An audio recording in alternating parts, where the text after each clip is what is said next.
Hello, sports fans from the state of Michigan. As an alumnus of the Michigan Wolverines, I'm Joe from Chicago, and I'm joined alongside my cousin, Good Guy Rick. He's representing the Michigan State Spartans as not only a lifelong fan, but a graduate to boot as well. This is the Union of the State podcast, the only podcast offering you a fan's perspective on one of the hottest rivalries in college football. Good Guy Rick, the temperature just got dialed up a notch for both of our teams as your Michigan State Spartans scored the upset that both you and I predicted. The first one for both of our teams in this short season. You got to be feeling good. Well, Joe, I'm feeling great. It's been a long time since we've seen a Michigan State team, compete on a big stage where, maybe it wasn't, obviously we called it, but Vegas still had it as a, almost a touchdown underdog. But, put the pedal down at the end of it and really just nail a couple coffins in. I mean, that aggressiveness, is what, especially, in a rebuild, you like to see early is not only, trying to just win games, compete in games, but, if you can strike fast, strike hard. Little Cobra Kai tie-in. But how you they feel? Struck while the irons were hot down there in the swamp of Miami. And certainly, as we're going to get into it, the game was close at first, but as you just alluded to it, they sort of didn't make it close in the second half. It never really seemed to go Miami's way the rest of the day. And I hate to say I told you so to our listeners, but this is why you're tuning into this podcast. Because we predicted this. You didn't hear any of this from ESPN or any of the other talking heads. We're giving you the first inside analysis because we cover this team every single day. This is what we eat, sleep, shit, and breathe. This is Michigan football, baby. And I got to give props to, Desmond Howard. Called it on the air on College Game Day. I think he and Corso were all over it, but obviously Herb Street taking an L, per usual. That was unfortunate. I actually don't mind Herb Street, and I'm saying that as a Michigan fan. I'm just saying. But obviously Desmond Howard, he's very, very aware of this rivalry. So he probably had a little bit more knowledge than some of the other guys. So we'll give them a pass on that one. But certainly a very, very good Week 3. We're both still sitting at 3-0, and I want to get into the Miami-Michigan State game first because obviously there's not too much to say about Michigan's 63-10 win over Northern Illinois. So starting off, what were your first impressions? What did you think was really the difference maker in this game for the Spartans? Obviously I wasn't there, so I can't attest to it in person, but man, did they not look more conditioned than Miami in the long stretch and more, just dialed in ultimately? I mean, obviously early, the athleticism was flashing all over the field for Miami. Big plays by their defense. Number 17 specifically was just tearing them up early. Really not letting them get a rhythm going. There were a little the run game is how MSU was starting it off, obviously. When you have a player like Kenneth Walker, giving it to him is, about as best bet as any, Gotta offensive feed him. play. So they went to him early, didn't get much, but, as you alluded to, 10-7 at halftime, and then in the second half, once they got ahead, it looked like maybe Miami was coming back at the end of it, but I think it was just that ability to go to the fourth and fifth gear there in the end, and whether it was frustrating them with the play calling, getting a lot of Miami's D-line to overcommit to things early, or and linebackers as well on blitzes, and then following up with some trick plays, some quick outs. The screen plays, which if you're an MSU fan, you haven't seen, the screen offense work, in 5 years, more or less. So I think it started with the conditioning, but, they were able to dial it in too, just with the coaching down the end.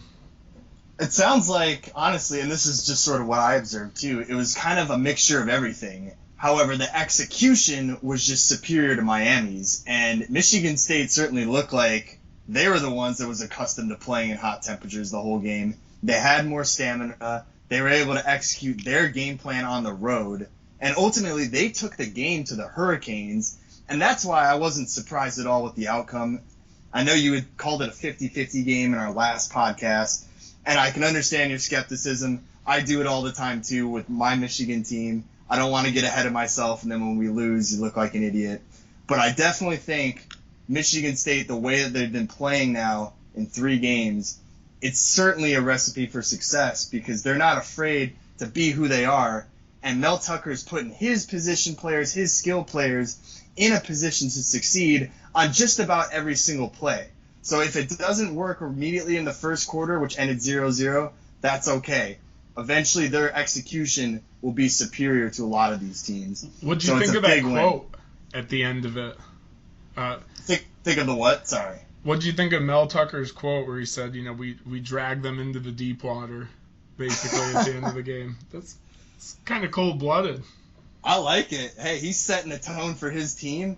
And that's what I said on our first podcast, too, Rick. I said, I want Jim Harbaugh to start saying some inflammatory stuff like that as well, because this is college football. You got to get the people going, baby. You got to turn the swag up. Turn the swag on, too. Let's go. We're on opposite sides of the swag spectrum, from Mark D'Antonio to Mel Tucker. No offense, but, it's there's some excitement, and, it's contagious, as we've, talked about. And I think what you want from a new coach. You want a little bit of a culture change. Now I know it's Northern Illinois, but even in, Rocky Lombardi, they were salivating for him, according to the Detroit Free Press. But I think there was some excitement, was able to be sparked too in that game, just because you were able to see the offensive showcase. Like, the defense even play in that one? Yeah, it was so one-sided. I saw a stat that Michigan scored on their first 9 drives. All of them were touchdowns. So for the first 9 drives to open up the game, it was just a touchdown. And that has got to be the most demoralizing thing I've ever seen to any defense that was done. And as I sort of predicted, it was mostly the running offense. I think the first 3 or 4 touchdowns were all like 1 yard, just sort of cram it in type touchdowns. So they weren't even trying to be cute with it, at least not in the first half, and they were just ramming it down the poor Huskies' throat. So that was to be expected, as we discussed. But I want to get to your man, your boy, Rocky Lombardi. And as I sort of suggested, too, I'm not even reading the Free Press because I live in Chicago. I think Harbaugh and those guys, they circled the calendar. I don't read it. You see the headlines on Twitter, but the Free Press is tough. It's Detroit news around if you need decent sporting. No, I understand. I was just saying that I think I called it a little bit too, but it's not even that big of a deal because certainly I didn't think that Harbaugh was going to let Lombardi do much against us. That would have been a huge disappointment if he had been able to put up another good game on us. And they did end up getting a touchdown, I believe, in the fourth quarter. I mean, it would have been more than disappointment if Northern Illinois put a good game on Michigan. It would be, doomsday around here right now if that was a 28 to even like 17 win. This podcast might have ended like before it even got started if we had even made that game close. Yeah. But I do actually want to get to something, so that brings up something. In the last episode, you and I talked about over and under how many passing touchdowns is Rocky Lombardi going to get. I said it at 1.5. I took the under. Rick, you took the over. Well, what was the outcome there?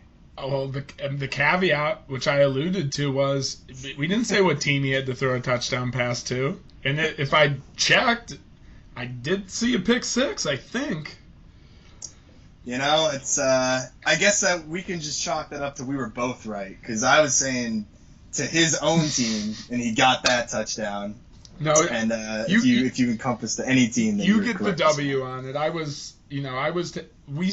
We both had the same line. When I asked you the line, I wrote it down myself. I showed you during it. A little behind the scenes there, but we both, it was 1.5, so we weren't expecting, the gunslinger Rocky to show up.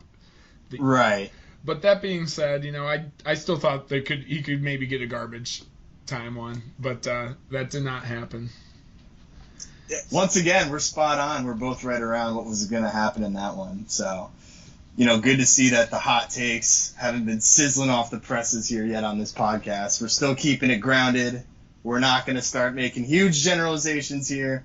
But then again, we're just only now getting started into conference season. So Big Ten season is beginning this week. Michigan is hosting Rutgers. And I believe you guys are hosting the Cornhuskers. Is that correct? Or are you guys going to Nebraska? Nope, home game. They Home pushed game. it to 7 o'clock or whatever. 7. It's 7 start time, right? Yeah. There's no. I always think the NFL or 7:30. I get a little. They're off like an hour. Yeah. Confused. I believe it's a 7 o'clock start time under the lights. Going to it, obviously. Kind of wish it was not a night game. Just so I had my evening, but it'll be fun. I won't be able to stay there though, so I won't be able to tailgate very hard. But Spartans will, so we'll find a way. Spartans can and will. But I mean, I think a lot of people are surprised with, or maybe even not surprised that this kind of has a little bit of a trap game feel, just because, would Nebraska lose to Oklahoma by like 8?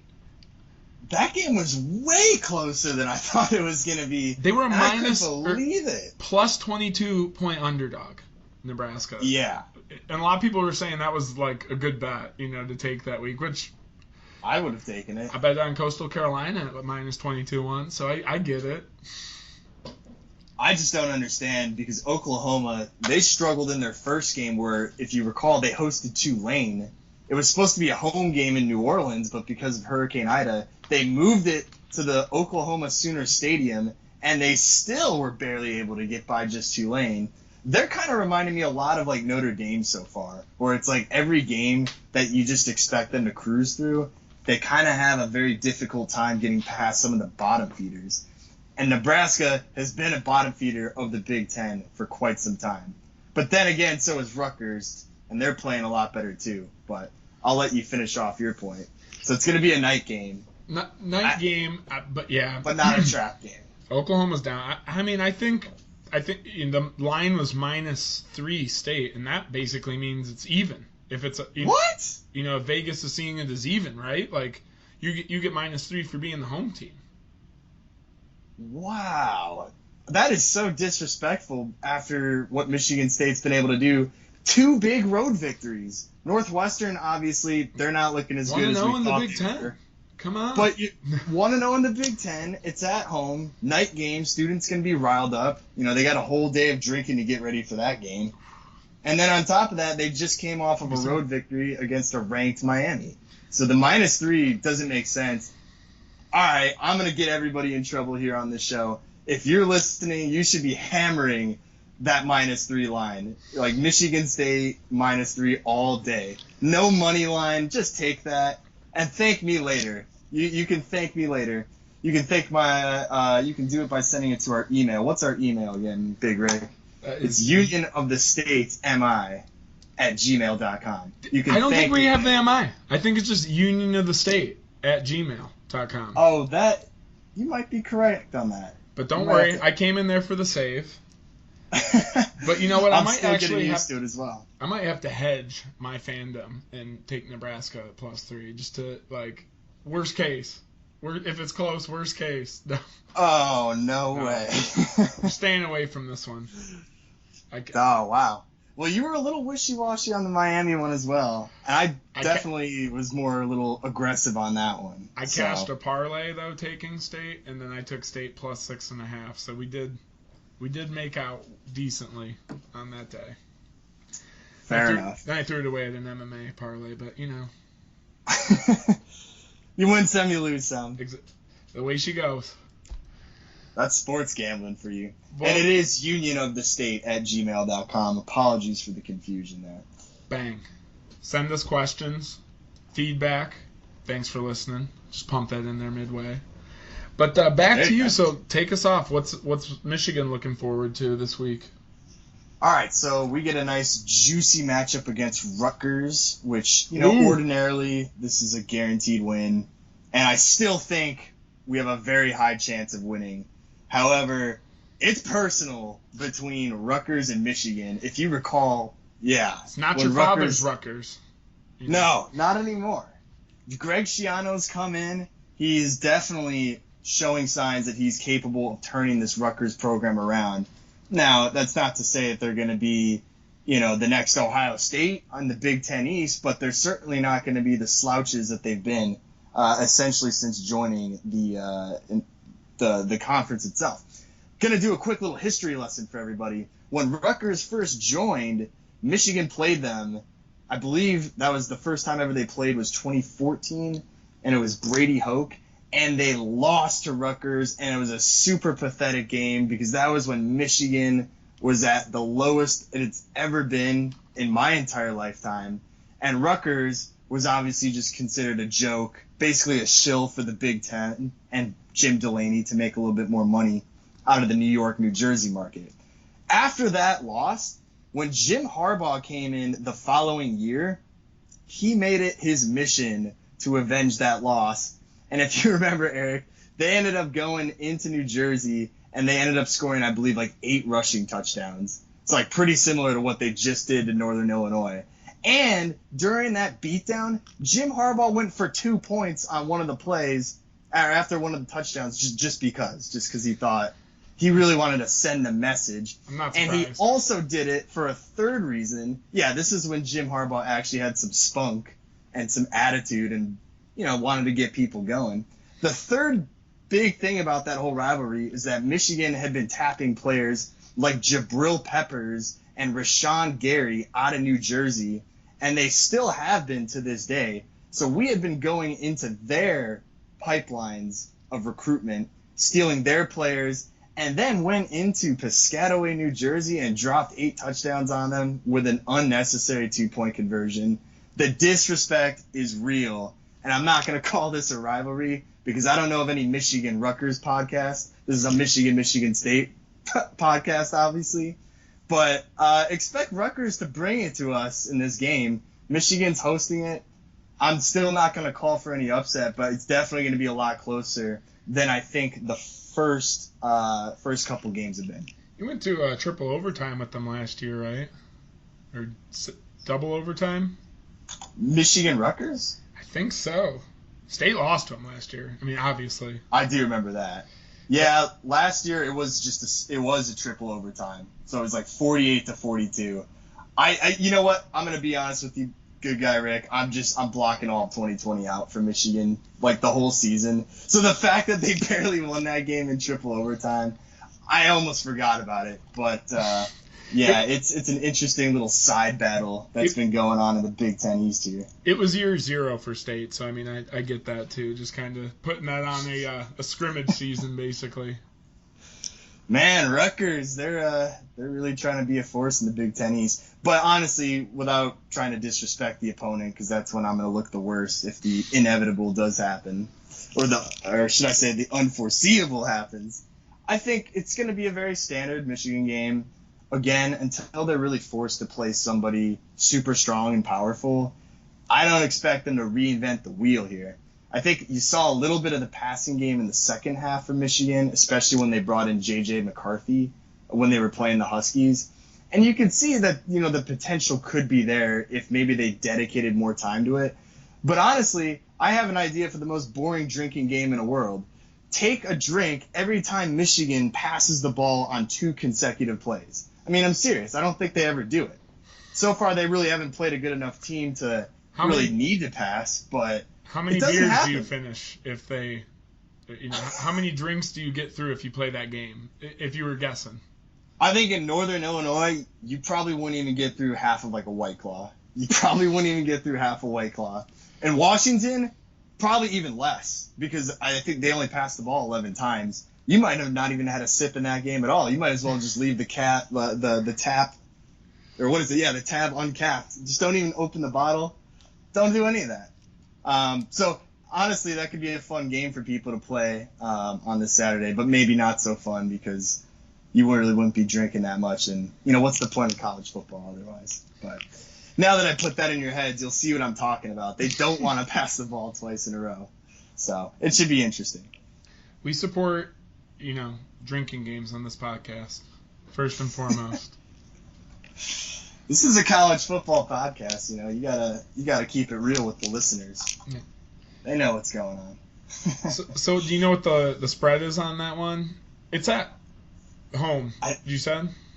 Yeah, it's at home. I gotta look it up again. I believe it's a pretty healthy spread, but I kind of have to look that up. So apologies for coming unprepared on this one.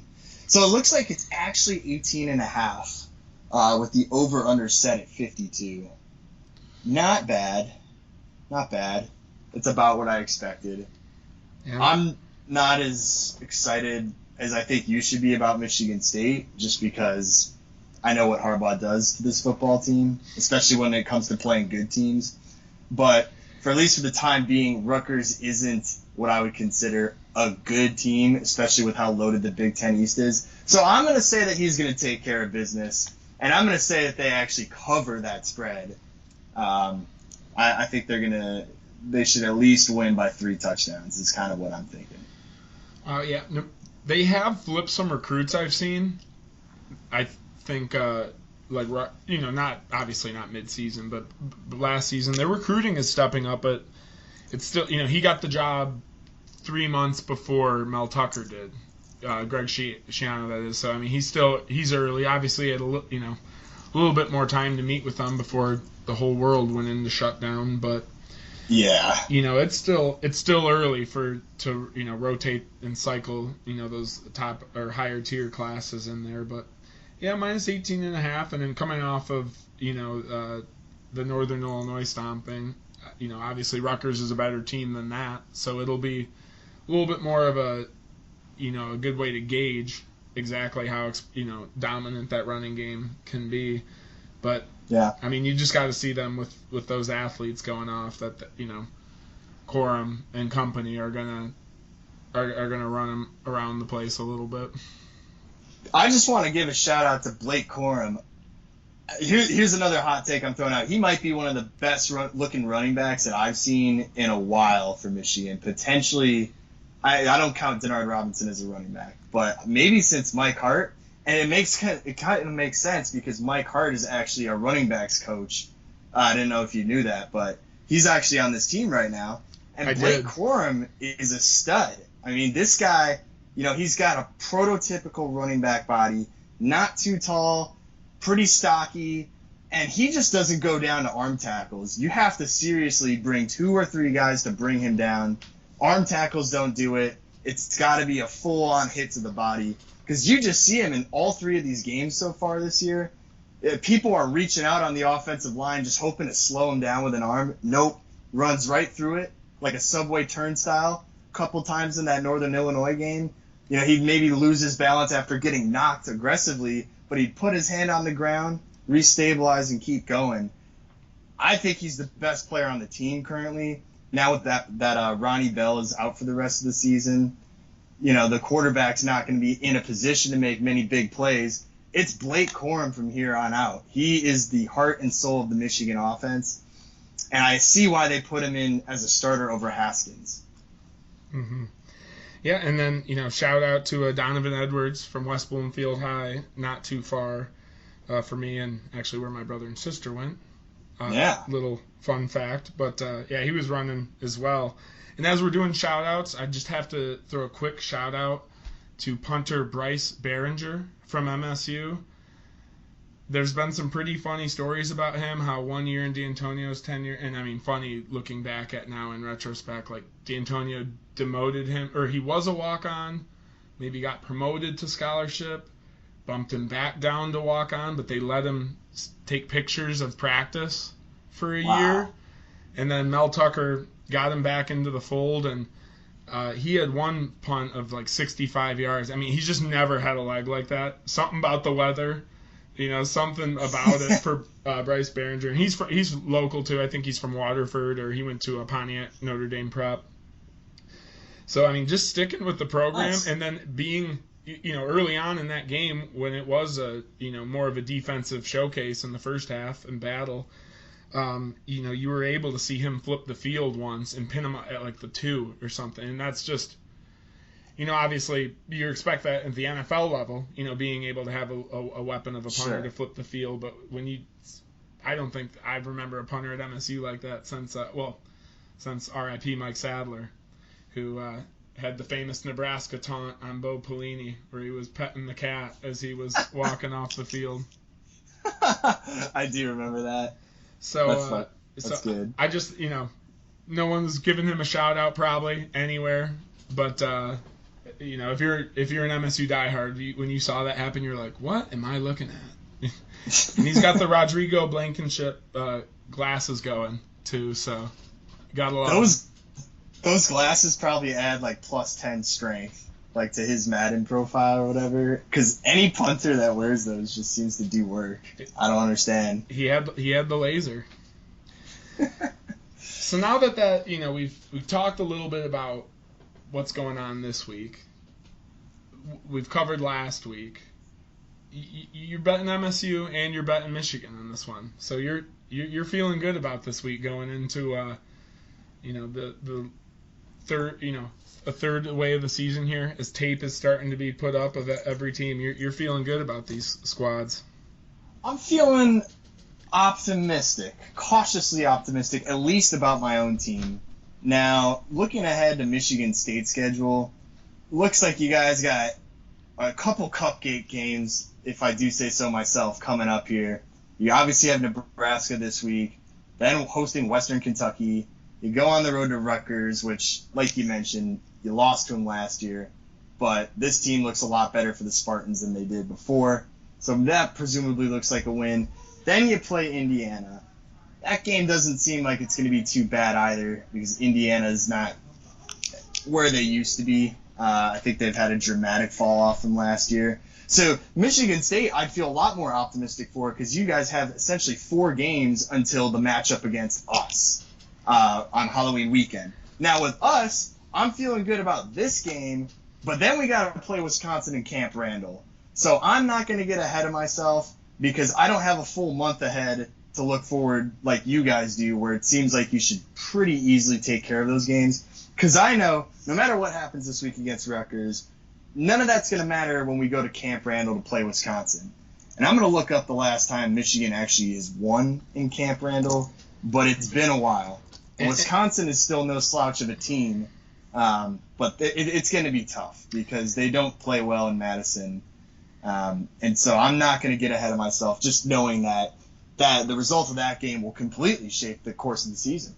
And not to temper any expectations, and obviously season outlook is changing for people, but we're not too far away from where I was saying 6-6 over here with like a 7-6 victory. So to be 6-0 going into the U of M game there'd be a lot going on. I mean, there's still Indiana on our schedule at Indiana.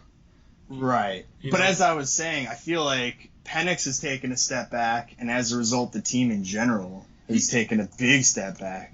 Basically, 2 minutes into their season, it was over. They can still flip. I mean, they competed with Cincinnati, and Cincinnati's top 10. That's true. That's true. So and then Western Kentucky, their air raid always their air raid always scares you, especially when the gap in your the chink in the armor, whatever you want to call it, the team's worst suit here is still the cornerbacks. But they took a big step up, especially in the end of that game where they decided to, Ronald Williams, who was getting beat early on those hitch passes, had a pick to end it as Derek King is, trying to get his team back in the game. So they're making strides, but there's still a lot of they're gonna have to get better to win all these games. If they just stay the way they are right now, they might be easily. I think you're right. I do think that they should beat the Cornhuskers at home this week, and I think you get Rutgers in the rematch. We'll wait and see. It is in New Jersey, but that being said, I think those are the two games I'm expecting to win. But yeah, man, 6-0 would be a wild world going into that matchup here at home. And hopefully Michigan can match it as well. I wanted to answer my own question. The last time Michigan has won in Madison, Wisconsin, You want to guess what year, Eric? Don't be 05. Before then. Really? Like, closer to the year 2000. 03? So, keep going back. 01. It was 01, yeah. Yeah. Wow. So it's been 20 years. What better time? It's been 20 years. It's time to get this done. It's time to break that curse, but it doesn't bode well. But if they do end up winning that game, they're probably going to end up being undefeated when they go to East Lansing for the biggest game of this podcast short history. The whole crux of this show, Michigan State, to have two undefeated teams, that would be a treat. Yeah, only coming off the pandemic year could a flip like that happen so fast. For whereas just not that much optimism in MSU. Badgers tough. Wildcats at home. Northwestern, that is. Yeah, those should be some good. You know what? Let's call for it again. I think it should be time for Jim Harbaugh to let the air raid go a little bit himself. There's a couple, not to say cakewalks there, but there's a couple games where you could get a little flashy with it in time. I think so. Yeah, I mean, hopefully Rutgers try it out a little bit before going to Wisconsin. And then I'm going to actually the Northwestern game, so that's going to be October 23rd when Michigan hosts Northwestern. That could be another fun game as well. Their defense definitely doesn't look to be on point this year, so it could be certainly a fun game to watch them torch that defense. That should be a celebration for Chicago Joe. It's homecoming. Woo! Is it homecoming for Michigan? I actually don't think it is. I think we're just picking it because, I like Northwestern. They're probably one of my top teams to cheer for in the Big Ten. Everybody likes a good little underdog. We're Pat Fitzgerald fans. I think we've said it before. Podcast we have. 1. and plus, I live, like 20 minutes from their stadium, so yeah, whatever little hype their team generates, it's like, oh, they're Chicago's Big Ten team. So I guess I try to include myself whenever they're good. But yeah, it'll be a fun game if we play the way we're supposed to. Well, 3 weeks is all it took for the optimism on both sides to, we're not boiling yet, but it's hot. The water has gotten hotter on these teams. They're both ranked. I think we're both rounding out the top 20 right now. So yeah, so Michigan's 19 and Michigan State is 20. Is that disrespect? Even though we all know Michigan State has had some better victories. No, I think Michigan was there first, so it's hard to jump a team after they put up 63 on even a MAC school. It's like that's fair. That's fair. I didn't feel any disrespect from the jump to 20. I thought was actually a little respect. So I wasn't. That was. That was a huge jump for being unranked. Michigan was there first, so no disrespect felt here. Sounds good. But with that being said, go on and like the video, subscribe to the channel. Currently, Good Guy Rick. Well, always on Twitter, but here on the YouTube, it's the Good Guy Rick channel. And then, as we mentioned earlier, any feedback or questions you want us to, or even just topics you want us to ramble on, favorite bars, favorite drinking games, any and all questions, that go to our alma maters, they're always appreciated, and that is unionofthestate@gmail.com. Well, Joe, you got anything to say as we get on out of here? Go Blue, baby. It's football season's just getting started, and the best games are still to come. Go White. Take it easy.